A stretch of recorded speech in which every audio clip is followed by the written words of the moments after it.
Assalamu alaikum. I hope you will be fine. In this lecture, we study research method of psychology. Number 1 is interview method and number 2 is case history method. In my previous lecture, I studied observation method of research psychology. Observation method पढ़ाया था मैंने आपको अपने previous lecture में, और आज lecture में हम इंटरव्यू मेथड की डिटेल और केस हिस्ट्री मेथड की डिटेल पढ़ रहे हैं। सबसे पहले हम इंटरव्यू मेथड की डेफिनेशन पढ़ेंगे कि इंटरव्यू मेथड है क्या। Direct and face to face conversation of subject and researcher is called interview. जो डायरेक्ट और फेस टू फेस कन्वर्सेशन होगी सब्जेक्ट की और रिसर्चर की, उसको इंटरव्यू कहते हैं। यानी कि आमने सामने बैठकर और फेस टू फेस जो कन्वर्सेशन या गुफ्तगू कहलाती है वो इंटरव्यू कहलाता है। Interview method is based on questions, but the question answer session is held in face to face situation. Interview method में जो है सब्जेक्ट से मुख्तलिफ किस्म के क्वेश्चंस किए जाते हैं, लेकिन वो फेस टू फेस सिचुएशन में किए जाते हैं। यानी कि वो आमने सामने बैठते हैं, रिसर्चर भी और सब्जेक्ट भी, तो वो उससे इंटरव्यू लेता है, क्वेश्चंस पूछता है और वो उसके आंसर दे रहा होता है फेस टू फेस सिचुएशन में। Purpose of interview may be different from different person. The question which are asked during the interview also differentiate its type.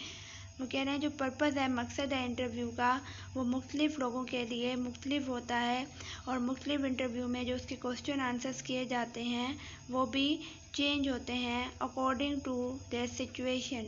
यानी कि जिस चीज़ के बारे में इंटरव्यू लिया जाता है उसी से रिलेटेड उनसे आंसर क्वेश्चंस किए जाते हैं।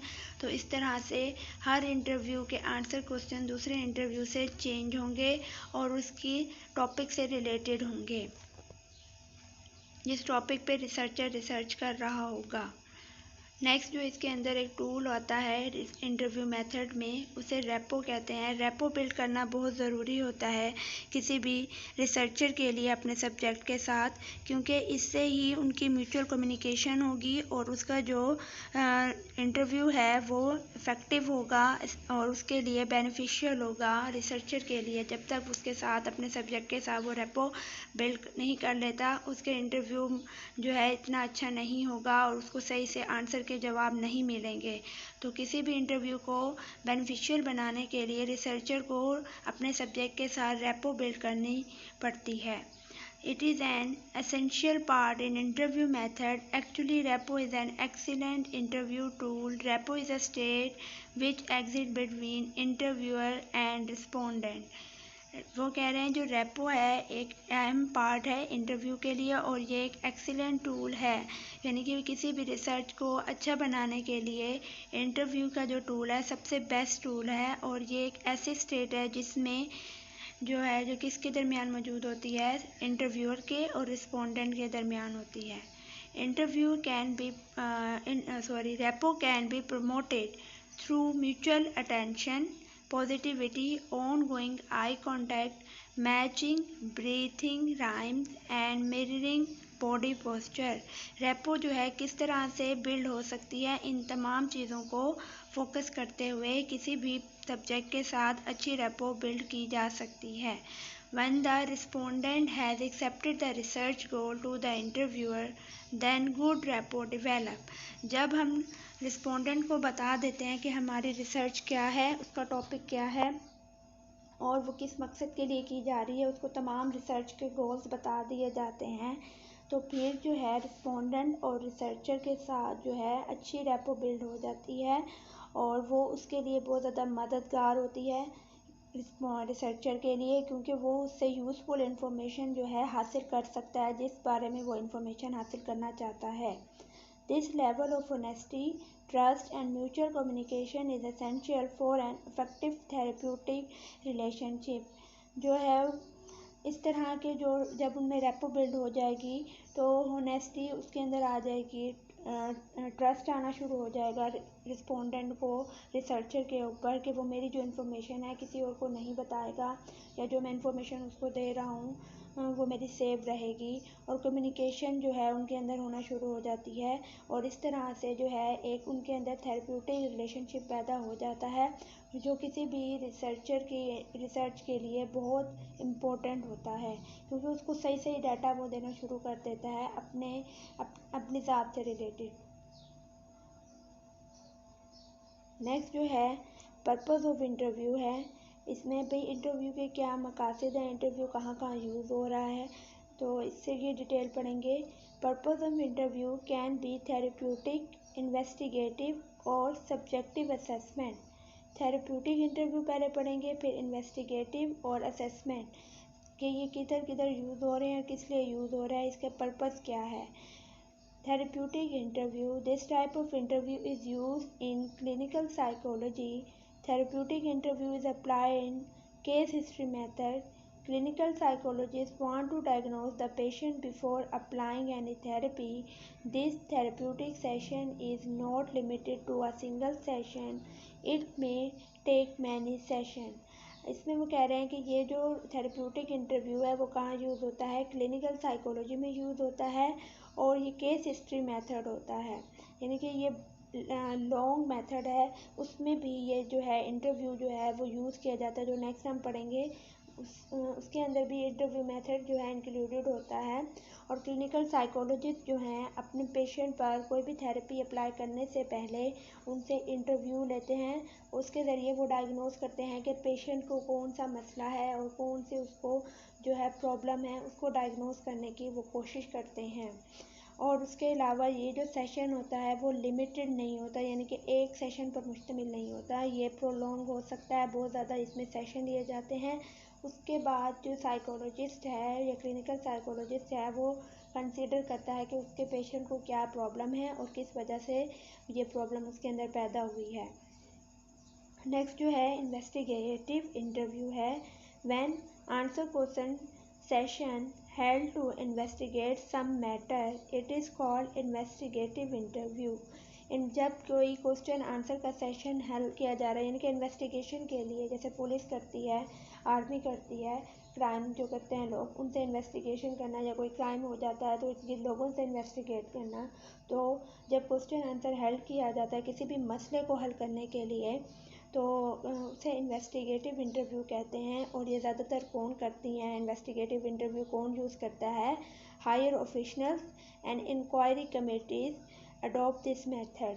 यानी कि आपके ऑफिस में अगर आप काम कर रहे हैं तो जो आपके बॉस होंगे, हायर ऑफिशियल्स जो होंगे आपसे जो ऊपर ओहदे पर होंगे, तो वो आपसे पूरे आपके काम की डिटेल लेंगे कि आपने इस महीने क्या काम किया और किस तरह से किया, तो वो तमाम आपसे इन्वेस्टिगेशन करेंगे आपके काम से रिलेटेड। या इंक्वायरी कमेटीज़ जो हैं वो भी ये मेथड यूज़ करती हैं। उसके बाद वो कह रहे हैं जी असेसमेंट इंटरव्यू क्या है। Assessment interview is the actual purpose of interview. This assessment can be for promotion, selection, treatment और comprehensive study of subject. Assessment जो है एक वो कह रहे हैं इम्पोर्टेंट पर्पज़ है इंटरव्यू का। और ये कहाँ कहाँ असेसमेंट इंटरव्यू यूज़ होता है, किसी की प्रमोशन के लिए, सिलेक्शन के लिए, ट्रीटमेंट के लिए और स्टडी के लिए। यानी कि जब हम स्टडी कर रहे होते हैं या हम पढ़ रहे हैं यूनिवर्सिटी में, कॉलेज में, तो हमसे असेसमेंट ली जाती है, टेस्ट लिया जाता है, तो उसको असेसमेंट इंटरव्यू कहते हैं, जिससे आपका जो टीचर है वो समझ सकता है कि आपको कितना काम आ गया है, याद हो गया है या नहीं हो गया, आपको जो सिलेबस पढ़ाया गया उसकी आपको समझ आ रही है या नहीं, तो उससे रिलेटेड वो आपसे असेसमेंट ले सकता है।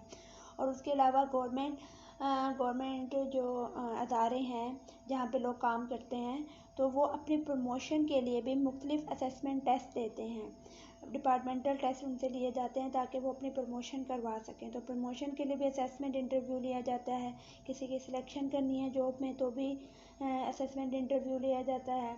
उसके अलावा ट्रीटमेंट के लिए भी असेसमेंट इंटरव्यू लिया जाता है, और स्टडी से रिलेटेड जो इंटरव्यू होता है उसको भी असेसमेंट इंटरव्यू कहते हैं। यानी कि अगर आपने कहीं एडमिशन लेना है तो उससे पहले एक आपको टेस्ट दिया जाता है, तो वो आपकी एक असेसमेंट हो रही होती है।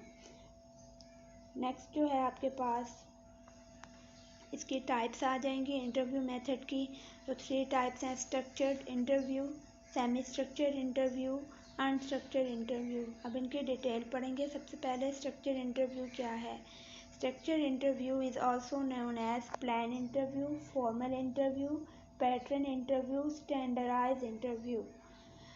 स्ट्रक्चर इंटरव्यू को क्या क्या कहा जाता है इसके अलावा, ये प्लान होता है, फॉर्मल होता है, एक पैटर्न बना हुआ होता है और ये स्टैंडर्डाइज होता है। Structure interview is a type of interview in which the interviewer ask a particular set of determined question. इस स्ट्रक्चर में जो इंटरव्यू का ये जो स्ट्रक्चर इंटरव्यू है, इसमें जो है इंटरव्यू के अंदर जो इंटरव्यूअर है वो आस्क करता है, क्वेश्चन पूछता है जो प्लान्ड होते हैं, प्री डिफाइंड होते हैं, यानी कि पहले से ही उन्होंने इसको बनाया हुआ होता है अपने क्वेश्चन को जो उसने पूछने होते हैं पार्टिसिपेंट से। इन structure interview, questions are planned or close-ended and created in advance, which mean that all the respondents are asked the same question in the same order and same time limits is given to all the respondents. इस interview method में जो question हैं एक तो planned होते हैं और close ended होते हैं, यानी कि इसके अलावा जो हमने क्वेश्चन, अगर हमने क्वेश्चन का प्लान बनाया है कि मैंने अपने पार्टिसिपेंट से 15 क्वेश्चन पूछने हैं, तो उसके अलावा मैं कोई और क्वेश्चन नहीं पूछ सकता। अगर इंटरव्यू लेते हुए मेरे ध्यान में कोई और क्वेश्चन आया तो वो मैं नहीं ले सकता, क्योंकि वो मैंने लिखे नहीं हैं या मैंने उनको प्लान नहीं किया, तो इसलिए वो क्लोज एंडेड होते हैं। और उसके अलावा वो ये कह रहे हैं कि जो भी क्वेश्चन आंसर हम उनसे करते हैं तमाम रिस्पोंडेंट से सेम होते हैं, इसमें उनका सेम ऑर्डर होता है, यानी कि जो क्वेश्चन नंबर 1 मैंने दिया वही सबके पास क्वेश्चन नंबर 1 सेम जाएगा, उनका ऑर्डर भी सेम होगा, आगे पीछे मैंने वो क्वेश्चन नहीं दे सकती। उसके अलावा जो है सेम टाइम लिमिट उन्हें दी जाएगी। किसी भी रिस्पोंडेंट से हम करवा रहे हैं क्वेश्चन या फिल, तो उनको सेम टाइम दिया जाएगा। It uses highly systemized technique of recording the response. It is a method of quantitative research used for purpose of the survey. वो ये कह रहे हैं कि ये एक सिस्टमेटिक टेक्निक है किसी भी रिस्पोंडेंट के रिस्पॉन्स को रिकॉर्ड करने की, और ये क्वांटिटेटिव रिसर्च में यूज़ होता है। ये जो मेथड है क्वांटिटेटिव रिसर्च में यूज़ होता है। नेक्स्ट आपके पास जो है स्ट्रक्चर इंटरव्यू के एडवांटेजेस क्या हैं और डिसएडवांटेजेस क्या हैं, ये आ जाता है कि ये इसके क्या फ़ायदे हैं और क्या फ़ायदे नुकसानात हैं इसके इंटरव्यू के। सबसे पहले जो है हम डिसएडवांटेजेस को पढ़ेंगे। Easy to compare their answer, can reach a large sample, question are fully understood, take place within a short amount of time. ये इसके सारे एडवांटेजेस हैं कि हम इजीली कंपेयर कर सकते हैं आंसर्स को, यानी कि जो दूसरे ने बहुत सारे लोगों से हमने एक क्वेश्चन फिल करवाया तो उनके आंसर को हम कंपेयर कर सकते हैं कि इसने भी ये दिया इसने भी ये दिया तो ये ठीक होगा। और can reach a large sample, और ये बहुत बड़े सैंपल पर मुश्तमिल हो सकता है, यानी कि जो हमारे पॉपुलेशन से रिलेटेड हम सैंपल निकालते हैं तो उसके ऊपर ये अप्लाई किया जा सकता है, बहुत ज़्यादा लोगों पर अप्लाई किया जा सकता है। और उसके अलावा इसके जो क्वेश्चन जो होते हैं वो इजीली अंडरस्टूड होते हैं रिस्पोंडेंट के लिए, और ये बहुत शॉर्ट टाइम के लिए किया जाता है। ये बहुत शॉर्ट टाइम में हमारा जो है ये वाला सेशन जो इंटरव्यू का है वो आराम से हो जाता है, इसके लिए ज़्यादा टाइम की ज़रूरत नहीं होती। और इसके जो डिसएडवांटेजेस हैं, not flexible, this mean new question can not be asked during this interview. अब इसका जो डिसएडवांटेज ये है कि ये फ्लेक्सिबल नहीं है, क्योंकि इसके अंदर हम और क्वेश्चन जो है ऐड नहीं कर सकते, क्योंकि ये प्री प्लान्ड होता है। तो इसके जितने क्वेश्चन हमने बनाए होते हैं, क्वेश्चन लिमिट्स होती हैं, बस हमने उतने ही पूछने होते हैं, इसके अंदर हम एक्स्ट्रा क्वेश्चन नहीं पूछ सकते। नेक्स्ट जो है इंटरव्यू क्वेश्चन में बी लीकिंग आउट। अच्छा जी, इसका एक ये डिसएडवांटेज है कि जो हमने एक पार्टिसिपेंट से क्वेश्चन आंसर पूछे हैं तो वो लीक भी हो सकते हैं, वो बाहर जाकर नेक्स्ट जो है सब्जेक्ट जो बैठे हुए हैं या पार्टिसिपेंट बैठे हैं उनके साथ डिस्कस कर सकता है। तो इंटरव्यू के जो क्वेश्चन हैं वो लीक होने का भी इसमें खतरा होता है, यानी कि वो लीक हो जाते हैं और इजीली वो अपने आंसर्स को जो है ना फाइंड आउट कर लेते हैं कि अब मैंने जाके यही जवाब देना है। तो उनके जो रियल आंसर होता है सिचुएशन से रिलेटेड वो उनका हाइड हो जाता है। Structure interview are harder and more complicated to develop. Structure interview जो है बहुत मुश्किल है डेवलप करने के लिए, बहुत ज़्यादा मुश्किल और कॉम्प्लिकेटेड मेथड है डेवलप करने के लिए। नेक्स्ट जो है सेमी स्ट्रक्चर इंटरव्यू है। सेमी स्ट्रक्चर इंटरव्यू को और क्या क्या कहा जाता है, moderate structure interview, hybrid interview and combined interview कहा जाता है। A semi-structured interview is a type of interview in which the interviewer asks only a few predetermined questions while the rest of the questions are not planned in advance. Semi-structured interview में structure और non-structure दोनों तरह के जो method हैं वो शामिल होते हैं। इसके अंदर वो कह रहे हैं कि प्लान क्वेश्चन होते हैं कुछ, और कुछ जो हैं वो प्लान नहीं होते, वो उसी टाइम हम पूछ सकते हैं। यानी कि आपकी मर्ज़ी है कि कुछ आपने क्वेश्चन प्लान कर लिए हैं और कुछ अनप्लान होते हैं, तो आप उसी टाइम आप पूछ सकते हैं। इसके अंदर दोनों तरह के जो स्ट्रक्चर हैं उनकी जो कैरेक्टरिस्टिक्स मौजूद होती हैं। नेक्स्ट जो है हमारे पास सेमी स्ट्रक्चर इंटरव्यू के एडवांटेजेस और डिसएडवांटेजेस हैं।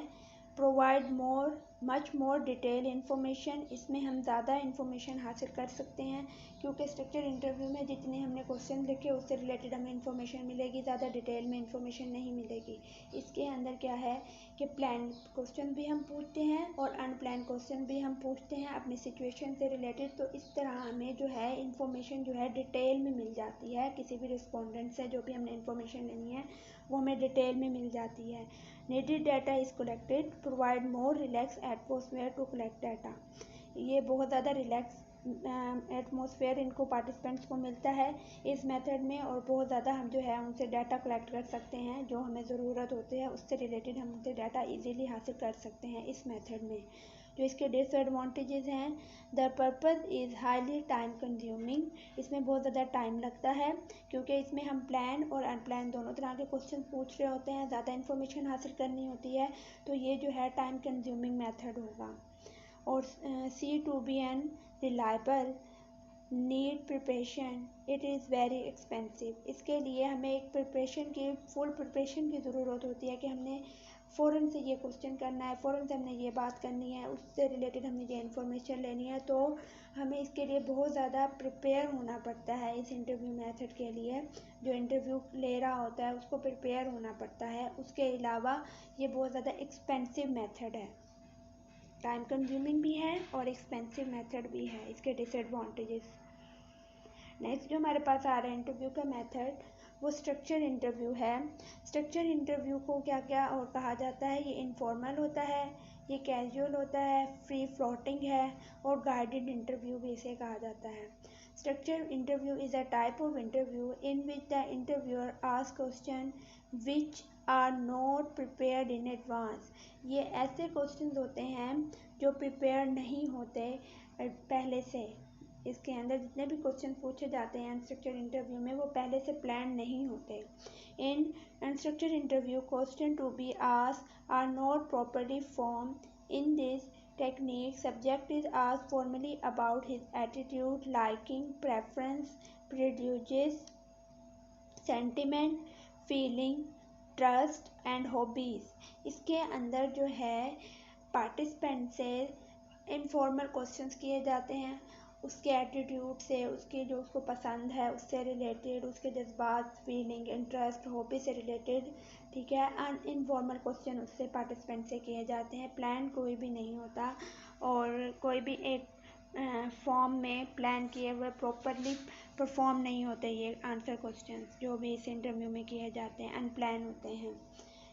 As the interview is unplan, it has an informal approach which a friendly conversation take place between the interviewer and interviewee. They will conduct open-ended questions that can be asked in any order. ये plan नहीं होता, ये informal approach होती है और जो interview लेने वाला होता है, जो देने वाला होता है, उसमें जो कन्वर्सेशन होती है वो फ्रेंडली हो जाती है। और उसके अलावा जो है ये ओपन एंडेड क्वेश्चंस होते हैं, क्योंकि ये प्लान नहीं होते, इसलिए वो किसी भी ऑर्डर में किए जा सकते हैं। पहले कोई भी क्वेश्चन कर लिया, जब दूसरा रिस्पोंडेंट आएगा तो उससे कोई और क्वेश्चन कर लिया पहले, यानी कि इसके अंदर एक ऑर्डर मौजूद नहीं होता। जो भी इंटरव्यू का दिल होगा पहले कोई भी क्वेश्चन पूछ लेगा अपने इंटरव्यूई से। नेक्स्ट इसके जो हमारे पास आ रहे हैं वो हैं एडवांटेजेस और disadvantages, observing direct behaviour, reliability of research by repeating study, try to establish rapport and trust, help the respondent to feel relax and comfort during interview. ये डायरेक्ट बिहेवियर को ऑब्जर्व करते हैं इसमें, और उसके अलावा ये जो है रेपिटेटिव स्टडी है, रिलायबल होती है, यानी कि जो फर्स्ट टाइम उसका रिस्पॉन्स होगा क्वेश्चन से रिलेटेड, नेक्स्ट टाइम भी उसका वही होगा। और try to establish rapport and trust, और ये रेपो और ट्रस्ट जो है रिस्पोंडेंट और इंटरव्यू के दरमियान पैदा करने का एक इम्पोर्टेंट मेथड है, और हेल्प करता है रिस्पोंडेंट को कि वो फील करे रिलैक्स ड्यूरिंग इंटरव्यू। और ये टाइम कंज्यूमिंग है। इसके डिसएडवांटेजेस में information can not be compared, analyse will be difficult, यानी कि उसके एनालाइज करना, जो हमने इन्फॉर्मेशन उससे ली है वो बहुत मुश्किल हो जाता है, और ये बहुत ज़्यादा टाइम कंज्यूमिंग है, और इन्फॉर्मेशन जो है वो कंपेयर भी नहीं की जा सकती किसी और रिस्पोंडेंट के आंसर के साथ। इसकी जो इंटरव्यू का आंसर है उसे कंपेयर नहीं किया जा सकता, मैच नहीं किया जा सकता, क्योंकि ये ओपन एंडेड होते हैं और ये अनप्लान्ड होते हैं। तो वो सिचुएशन से रिलेटेड क्वेश्चन जब हम रिस्पोंडेंट से करते हैं तो हर रिस्पोंडेंट के लाइक डिसलाइक एटीट्यूड फीलिंग जो है वो मुख्तलिफ होती है, इसलिए हम उसकी इन्फॉर्मेशन को किसी दूसरे के साथ कंपेयर भी नहीं कर पाते। ये भी एक उसका डिसएडवांटेज है अनस्ट्रक्चर्ड इंटरव्यू का। यहाँ पर हमारा जो है अनस्ट्रक्चर्ड इंटरव्यू का मेथड का ख़त्म हो गया है, और इसके बाद हमने जो स्ट्रक्चर है और अनस्ट्रक्चर्ड इंटरव्यू है उसका कंपैरिजन पढ़ना है कि दोनों में जो है वो डिफरेंस क्या है, उसको पढ़ेंगे। स्ट्रक्चर्ड इंटरव्यू जो होता है, some set of questions are put to all the respondent, ठीक है, सेम जो क्वेश्चंस होते हैं तमाम रिस्पोंडेंट से एक ही तरह के क्वेश्चंस पूछे जाते हैं, जबकि अनस्ट्रक्चर्ड में different question are put to different respondent, different question पूछे जाते हैं, मुख्तलिफ रिस्पोंडेंट से मुख्तलिफ क्वेश्चन पूछे जाते हैं। और जो स्ट्रक्चर्ड इंटरव्यू है वो प्री डिटरमाइंड क्वेश्चन होते हैं, यानी कि प्लान होता है, पहले से उनको प्लान किया जाता है कि कौन सा क्वेश्चन हमने अपने इंटरव्यू में पूछना है। और जबकि जो अनस्ट्रक्चर्ड इंटरव्यू है वो प्लान नहीं होता पहले से, ये at a time unplan questions पूछे जाते हैं रिस्पोंडेंट से। ये क्वांटिटेटिव इंटरव्यू मेथड कहलाता है स्ट्रक्चर, और अनस्ट्रक्चर्ड इंटरव्यू जो है वो क्वालिटेटिव कहलाता है। नेक्स्ट जो है स्ट्रक्चर्ड इंटरव्यू में क्लोज एंडेड क्वेश्चन होते हैं, यानी कि जितने हमने प्लान किए हैं उतने ही हमने उन्हें देने हैं, उससे ज़्यादा हमने उनसे क्वेश्चन नहीं पूछने। और जो है अनस्ट्रक्चर्ड इंटरव्यू जो है इसमें ओपन एंडेड क्वेश्चन होते हैं, कोई भी आप पूछ सकते हैं।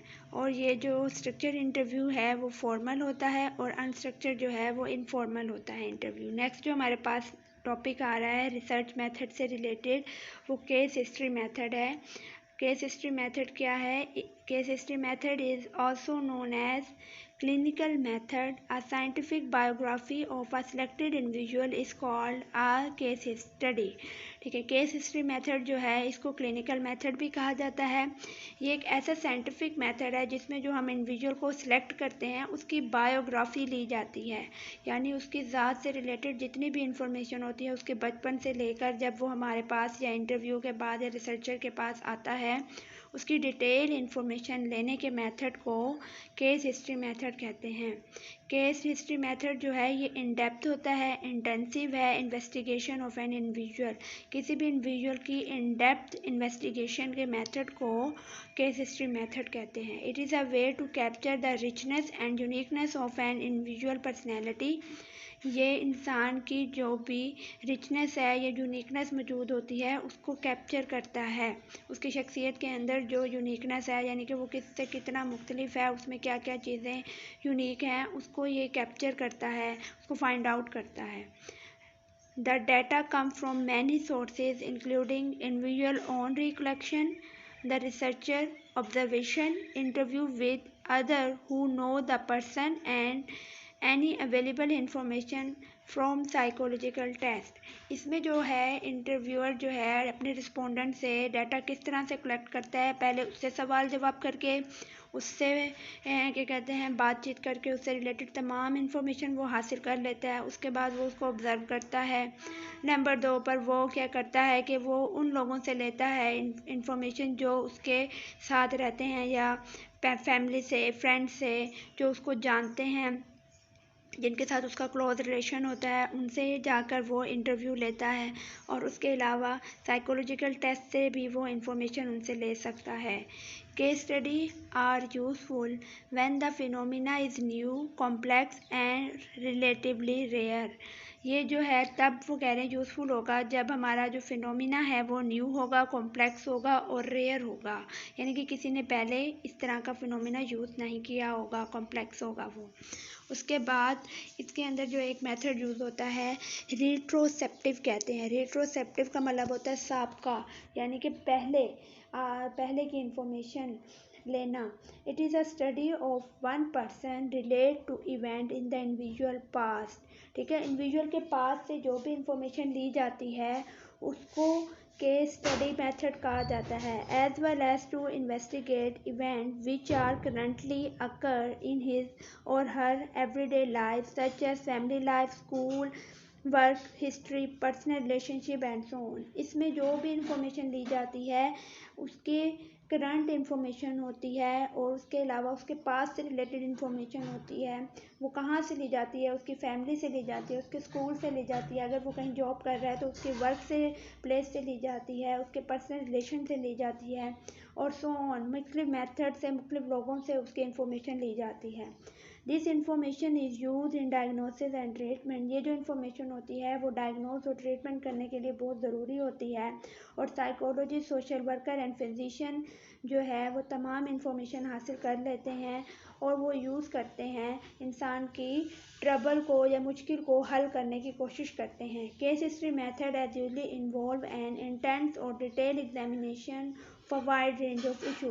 केस हिस्ट्री मेथड में जो एग्जामिनेशन होता है, एग्ज़ाम कर रहा होता है लोगों को, वो उसके वाइड जो है रेंज ऑफ इश्यूज़ को सॉल्व करने की कोशिश करता है डिटेल के साथ, यानी कि डिटेल में उसका जो मसला है उसको हल करने की वो कोशिश करता है।